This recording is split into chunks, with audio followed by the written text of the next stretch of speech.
বললো আপনি জেলের মধ্যে খুন হতে পারেন, আপনাকে খুন করার জন্য সুপারি কিলার জেলে অলরেডি ঢুকে গেছে। আত্মহত্যার চিন্তা ভাবনা কেন এসেছে? আমি জ্ঞানত অন্যায় করিনি, এটা আমি আমার কাছে ক্লিয়ার ছিল। 15ই আগস্ট আমার অসাধারণ অভিজ্ঞতা আছে, সাধারণ নাগরিক জীবনে আমি ওই অভিজ্ঞতা পেতাম না।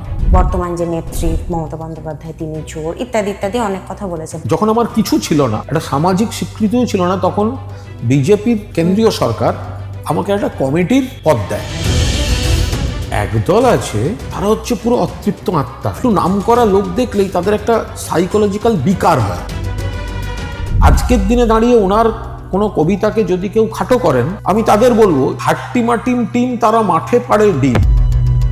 বাবার পিসি মা, তাদের কাছে শুনেছি যেটা ছায়া মূর্তি, সাদা থান পরা। যুব নেতা বা নেত্রীর নাম নিতে বলি, তৃণমূলের বাইরে এই বর্তমানে দাঁড়িয়ে তার নাম নেই একজন যারা খারাপ ভাষায় গালাগাল দেয়, তো আমিও তাদের খারাপ ভাষায় গালাগাল দিই। খারাপ ছেলে, বোকা ছেলে, এগুলো আমি বলি, যে যেভাবে নেয় সেগুলো নেবে। এটা ওয়ার্ল্ড ব্রেকিং।